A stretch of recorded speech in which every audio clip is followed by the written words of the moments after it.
இன்னைக்கு இந்த வீடியோவில் ரொம்பவே சுவாரஸ்யமான ஒரு ஜோதிட தாள்களை தான் அதிரடியாக பார்க்க போகிறோம். என்ன ஜோதிட தாள்கள் பார்க்க போகிறோங்கிறத ஃபஸ்ட்டு இன்ட்ரோவில் ஷேர் பண்ணுறேன், வாங்க பார்ப்பீங்க. தற்போது 2025 ஆண்டு நடந்துகிட்ருக்கு. இந்த ஆண்டு முடியறதுக்கு இன்னும் எக்ஸாக்டாக பார்த்தீங்கன்னு வச்சுக்கோங்களேன், ஒரு மாத கால அளவே இருக்குது. அந்த கடைசி மாதம் தான் தற்போது வர இருக்குது. நவம்பர் மாதம் முடிந்து நெக்ஸ்ட்டு கடைசி மாதம் டிசம்பர் மாதம் ஸ்டார்ட் ஆகக்கூடிய டிசம்பர் மாதம் கிரகநிலைகள் கிரக மாற்றங்கள் நிறைய ஏற்படும். அதனால் ஒவ்வொரு ராசிக்காரங்களுக்கும் டிசம்பர் மாதம் வேறு மாதிரி தலையெழுத்து மாறும். ஸோ கண்டிப்பாக உங்களோட ராசிக்கு என்ன தலையெழுத்து மாறும் அப்படிங்கிறத இந்த வீடியோவை பார்த்து தெரிஞ்சு இதற்கேற்ப நடந்து பலன் பெறுங்க. ஸோ கண்டிப்பாக இந்த வீடியோ உங்களோட ராசிக்கு ரொம்ப யூஸ்ஃபுல்லாக இருக்கும். ஸோ மேச ராசிக்காரங்களுக்கு தான் டிசம்பர் மாதம் என்ன நடக்கும் அப்படிங்கிறத ஷேர் பண்ண போகிறேன். ஸோ மேச ராசிக்காரங்க இந்த ஒரு வீடியோவை ஸ்கிப் பண்ணாமல் பாருங்கள். உங்கள் ராசி நட்சத்திரத்துக்கேற்ப என்ன மாதிரி ஸ்பெஷல் பலன்லாம் கிடைக்குங்கிறதையும் சொல்ல போகிறேன்.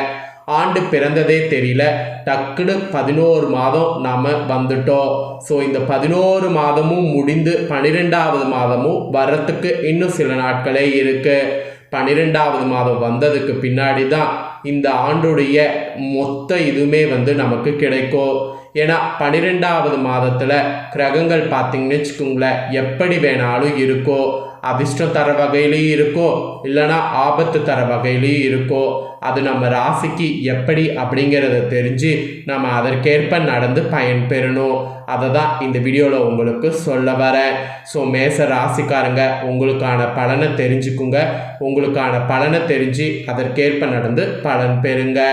ஸோ வீடியோவை ஃபுல்லாக பாருங்கள். மேசம் ராசிக்காரங்க அஸ்வினி பரணி கார்த்திகை 1ஆம் பாதத்தில் பிறந்த நட்சத்திரக்காரர்களுக்கு நான் சொல்லக்கூடிய கணிப்பு இது கரெக்டாக பொருந்தும். ஸோ இந்த நட்சத்திரத்தில் பிறந்த மேச ராசிக்காரங்க வீடியோவை ஃபுல்லாக பாருங்கள். ஃபஸ்ட்டு கிரகநிலைகள் என்ன மாதிரி உங்களுக்கு அமைய போகுது அப்படிங்கிறத சொல்கிறேன். என்ன மாதிரி கிரகநிலைகள் அமைய போகுது அப்படிங்கிறத தெரிஞ்சுக்குங்க. உங்களுடைய தனவாக்கு குடும்பஸ்தானத்தில் குரு வக்ரத்தோடு, அப்புறம் குரு வக்ரத்தோடு மட்டும் இல்லாமல் அதே ஸ்தானத்தில் செவ்வாய். தனவாக்கு குடும்பஸ்தானத்திலே குரு வக்ரத்தோடும் உங்கள் ஸ்தானத்தில் செவ்வாயும் அமையிறதே பயங்கரமான மாற்றத்தை ஏற்படுத்தும்.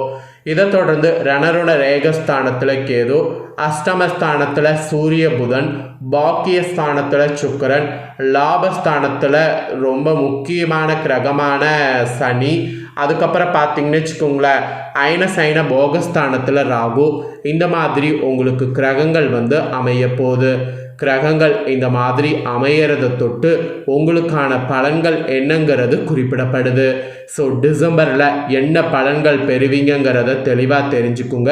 இந்த பலன்களுக்கேற்ப நடந்து பலன் பெறுங்க. மேச ராசினருக்கு கடைசி மாதம் 1ஆம் தேதி டிசம்பர் ஆரம்பித்ததுலேருந்து பணவரவு ஃபஸ்ட்டு அதிகமாகி பொருளாதாரம் பயங்கரமாக உங்களுக்கு ஓங்க போகுது. முயற்சிகள்லாம் நீங்கள் செய்ய அதில் சாதகமான பலன்கள் உங்களுக்கு கிடைக்க போகுது. புது முயற்சிகள் தாராளமாக செய்யுங்க, நல்ல பலனை பெறுங்க. ராசிநாதன் செவ்வாய் சனியை பார்க்கறதுனால சுதந்திர எண்ணம் உண்டாகும். உங்களுடைய எண்ணத்துக்கு யாரும் கண்ட்ரோல் பண்ண மாட்டாங்க. இந்த சுதந்திர எண்ணம் உண்டாகிறதுனால சுதந்திர எண்ணத்தோடு செயல்படுங்க. சின்ன சின்ன விஷயங்களில் கூட மனநிறைவு ஏற்படும். அதனால் எந்த ஒரு விஷயத்தையும் நீங்கள் தெளிவாக பண்ணுங்க. ஏன்னா சின்ன சின்ன விஷயங்கள் கூட மனநிறைவு தரும்போது நீங்கள் ஒவ்வொரு விஷயத்தையும் பார்த்து பண்ணுவது நல்லது. ஸோ மேச ராசிக்காரங்களுக்கு டிசம்பர் 12வது மாதம் சூப்பரான மாதமாக இருக்கும் என்பது குறிப்பிடப்படுது. தொழில் வியாபாரம் இருக்கக்கூடிய உங்கள் ராசிக்காரங்களுக்கு அதில் ஈடுபட்டு இருக்கிறவங்க உங்கள் வியாபாரம் தொடர்பாக நிறைய பயணங்கள் செல்ல வாய்ப்புகள் கிடைக்கும். பயணங்கள் செல்ல வாய்ப்புகள் கிடைச்சதுன்னா எதையும் மிஸ் பண்ணிடாதீங்க. தொழில் தொடர்பாக என்ன பயணம் இருந்தாலும் அதை மேற்கொள்ளுங்க. அப்போ தான் தொழிலை இன்னும் நிறைய கற்றுக்க முடியும், நிறைய பயனடைய முடியும்.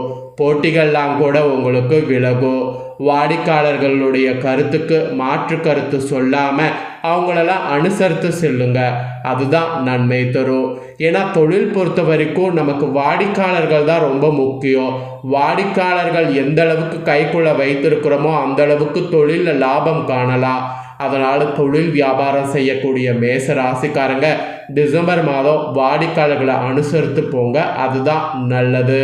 ஸோ தொழில் செய்கிறவங்களுக்கு இப்படி இருக்கணும் என்பது குறிப்பிடப்படுது. நெக்ஸ்ட்டு உத்தியோகத்தில் இருக்கக்கூடிய மேச ராசிக்கு சொல்லப்பட்டிருக்கு. உத்தியோகத்தில் இருக்கக்கூடிய மேச ராசிக்காரங்களுக்கு கூட டிசம்பர் மாதம் முன்னேற்றம் உண்டாகக்கூடிய மாதமாக இருக்க போகுது. பணவரவும் திருப்தி தரும். அட் த சேம் டைம் மேலிடத்திலிருந்து உங்களுக்கு நல்ல அணுகுமுறையும் நீட்டிக்கும். ஸோ இந்த மாதிரி ரொம்ப ஒரு பாசிட்டிவாக இருக்கும் என்பது உத்தியோகத்தில் இருப்பவங்களுக்கு சொல்லப்பட்டிருக்கு. அப்புறம் குடும்ப ரீதியாக பார்க்கும்போது மேச ராசிக்காரங்க உங்களுக்கு டிசம்பர் மாதம் குடும்பத்தில் மகிழ்ச்சியான சூழ்நிலை காணப்படுது. இதில் என்ன ஒரு ஸ்பெஷல்னா, வீட்டில் உங்களுக்கு சுபகாரியங்கள் நடக்க முயற்சி பண்ணாங்கன்னா அந்த சுபகாரியங்கள் நடக்கும். உடல் ஆரோக்கியமும் உங்களுக்கு பெறுவீங்க. வார்த்தைகளில் மட்டும் நிதானத்தை கடைபிடிப்பது நல்லது. வார்த்தைகளில் நிதானத்தை கடைபிடிச்சிங்கன்னா மற்றவர்களிடம் கருத்து வேற்றுப்பாடு ஏற்படாமல் தடுக்கும். அதுக்காக சொல்கிறேன். வாழ்க்கை துணையுடைய நலன்லையும் அக்கறை காண்பிக்க வேண்டும். பெண்கள் உங்களுக்கு பணவரவு அதிகமாகி பொருளாதாரம் ஓங்கும். முயற்சிகள் எது செய்தாலும் சாதகமான பலன் கிடைக்கும். சின்ன விஷயங்களை கூட கவனமாக செய்யணும். நான் ஃபஸ்ட்டே சொன்னது போல் நிறைய நீங்கள் சின்ன சின்ன விஷயங்களில் கவனம் செலுத்தினீங்கனாவே மனநிறைவும் ஏற்படும், வெற்றியும் காண முடியும். அதை மட்டும் வேத மந்திரமாக டிசம்பர் மாதம் வைத்துக்குங்க. அப்புறம் கலைத்துறையில் இருப்பவர்களாக இருந்தீங்கன்னா உங்கள் துறையை சேர்ந்தவர்களுக்கு தேவையான அளவுக்கு பொருட்களை நீங்கள் வாங்கி கொண்டு உங்களுடைய நடிப்பு திறமையை வெளிப்படுத்துங்க.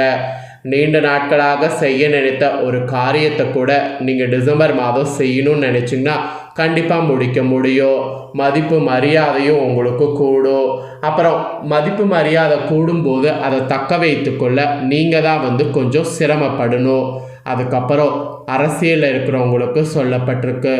அரசியலில் இருக்கக்கூடிய மேச ராசிக்காரங்களுக்கு வீண் மனஸ்தாபம் ஏற்பட்டு நீங்கும். அதே சமயம் நண்பர்களிடம் சுமூக உறவு இருக்க நீங்கள் என்ன பண்ணணுன்னா உங்கள் அரசியல் வாழ்க்கையில் டிசம்பர் மாதம் விட்டு கொடுத்து போகணும். எந்த அளவுக்கு விட்டு கொடுத்து போகிறீங்களோ அந்த அளவுக்கு நல்லது. அரசியலில் இருக்கிறவங்க விட்டு கொடுத்து போகணும். கலைத்துறையில் இருக்கிறவங்க மதிப்பு மரியாதையை தக்க வைத்து கொள்ளும். ஸோ ஞாபகம் வச்சுக்குங்க. அப்புறம் வாழ்வில் முன்னேற நிறைய அக்கறை காட்டணும். மன துணிவு அதிகரிக்கும் உங்களுக்கு. அதை வைத்து நீங்கள் எப்படியெல்லாம் அக்கறை காட்ட முடியுமோ காட்டிக்குங்க. பணவரவு கூட எதிர்பார்த்தபடி திருப்திகரமாக இருக்கும். மாணவர்கள் உங்களுக்கு சக மாணவர்களுடைய கருத்துக்களுக்கு மாற்று கருத்துக்களை கூறாமல் எல்லாத்தையுமே அனுசரித்து செல்வது சுமூகமான சூழ்நிலையை ஏற்படுத்தும். கல்வியில் ஆக்சுவலி முன்னேற்றம் காணப்பட அது ஒன்று தான் வழி. அதனால் அந்த வழியை மேசராசிக்கார மாணவர்கள் டிசம்பர் மாதம் ஃபாலோ பண்ணுங்கள். டிசம்பர் மாதம் இந்த மாதிரி தான் உங்கள் ராசிக்கு பலன்கள் கிடைக்கும் என்பது குறிப்பிடப்பட்டிருக்கு. இதில் உங்கள் நட்சத்திரத்துக்கு ஏற்ப பார்க்கும்போது ஃபஸ்ட்டு அஸ்வினியில் பிறந்தவங்களுக்கு சிறப்பு பலனாக டிசம்பர் மாதம் என்ன நடக்கும்னா, உத்தியோகத்தில் இருப்பவர்களுக்கு பர்டிகுலராக வீண் அலைச்சலும் டென்ஷனும் ஏற்பட்டு நீங்கும். இதை தவிர்ப்பதற்கு வீண் வாக்குவாதங்களை தவிர்க்க வேண்டும். கணவன் மனைவிக்கிடையே தேவையில்லாத ஒரு விஷயத்தில் கருத்து வேற்றுமை உண்டாகும். பிள்ளைகளால் திடீர் செலவு உண்டாகும். ஸோ உங்களுக்கு செலவுகள் உண்டாகுங்கிறதுனால செலவு விஷயத்தில் கண்ட்ரோலாக இருக்கணுங்கிற மாதிரி குறிப்பிடப்படுது. நெக்ஸ்ட்டு பரணியில் பிறந்த மேச ராசிக்கு சொல்லப்பட்டிருக்கு. இதில் பிறந்தவங்களுக்கு ஸ்பெஷலாக வரக்கூடிய டிசம்பர் மாதம் என்ன சொல்லப்பட்டிருக்குன்னா, யாரையும் எதிர்த்து கொள்ளாமல் எல்லாத்தையுமே அனுசரித்து செல்வது நன்மை தரும். வீண் மனக்கவலை காரிய தாமதம் உண்டாகலாம். ஸோ பணவரவு அதிகரிக்கும். வாக்கு வன்மையானது ஏற்படும். உங்கள் பேச்சுக்கு மற்றவர்கள் செவி சாய்ப்பாங்க. புதிய நண்பர்கள் கிடைப்பாங்க. தொலைதூரத்திலிருந்து நல்ல தாள்கள் சேரும். அதை எல்லாமே நீங்கள் அக்செப்ட் பண்ணிக்கணும். பரணியில் பிறந்தவங்களுக்கு இதுதான் சிறப்பு பலனாக குறிப்பிடப்பட்டிருக்கு. உங்கள் நட்சத்திரத்துக்கு இதற்கேற்ப நடந்துக்குங்க. அப்புறம் கார்த்திகை 1ஆம் பாதத்தில் பிறந்த மேச ராசிக்கு சொல்லப்பட்டிருக்கு. இதில் பிறந்தவங்களுக்கு ஸ்பெஷலாக டிசம்பர் மாதம் என்னென்னா, தொழில் வியாபாரத்தில் முன்னேற்றம் காணப்படும். லாபமானது கூடும். பழைய பாக்கிகள் வசூலாகும். வியாபாரம் தொழில் தொடர்பான கடித போக்கில் சாதகமான பலன் கிடைக்கும். புதிய ஆர்டர்கள் கிடைக்க பெறுவது இருக்குது. பணியாளர்கள் மூலம் நன்மை உண்டாகும். உத்தியோகத்தில் இருப்பவங்க திறமையாக எதையும் செய்தீங்கன்னா முடித்து பாராட்டு பெறலாம். ஸோ அதனால் திறமையாக செய்து முடிக்க முயற்சி பண்ணுங்கள். உங்கள் நட்சத்திரத்தில் பிறந்தவங்களுக்கு இப்படி தான் இருக்கணுங்கிற மாதிரி சொல்லப்படுது. நட்சத்திரத்துக்கேற்பவும் டிசம்பர் எப்படி இருக்குங்கிறத உங்கள் ராசிக்கு சொல்லிட்டேன். ஆக மொத்தம் டிசம்பர் மாத பலனை முழுமையாக தெரிஞ்சிருப்பீங்க. இதற்கேற்ப நடந்து பலன் பெறுங்க. பரிகாரமாக டிசம்பர் மாதம் பிறந்ததுக்கு பின்னாடி செவ்வாய்க்கிழமையில் பர்டிகுலராக முருகனுக்கு ஒரே ஒரு தீபமேற்றி அர்ச்சனை செய்து வணங்குங்க. இல்லை தீபமேற்றி வணங்குங்க. இதனால் எதிர்ப்புகள் விலகும், எல்லா நலன்களும் உண்டாகும். ஸோ இந்த ஒரு விஷயத்தை மட்டும் மறக்காமல் நீங்கள் ட்ரை பண்ணுங்கள். ஸோ இதுதான் நீங்கள் செய்ய வேண்டிய பரிகாரம் நீங்கள் டிசம்பர் மாதத்துக்கு. ஸோ இந்த வீடியோவை நீங்கள் பார்த்து பயனடைகிறது போல் உங்கள் ஃப்ரெண்ட்ஸ் ஃபேமிலியில் இருக்கிறவங்களும் பார்த்து பயனடையணும் அப்படின்னு நினச்சிங்கன்னா வீடியோ லைக் பண்ணி உங்கள் ஃப்ரெண்ட்ஸ் ஃபேமிலிக்கு ஷேர் பண்ணுங்கள். உங்கள் ஃப்ரெண்ட்ஸ் ஃபேமிலியில் இருக்கக்கூடிய மேச ராசிக்காரங்களும் இந்த வீடியோ பார்த்து இந்த தாள்களை தெரிஞ்சு இதற்கேற்ப நடந்து பயன்பெறட்டும். நெக்ஸ்ட்டு ரிஷப ராசிக்காரங்களுக்கு இதே போல் டிசம்பர் மாதம் என்ன நடக்கும் அப்படிங்கிற தாள்களோடு புதிய வீடியோவில் சந்திக்கிறேன்.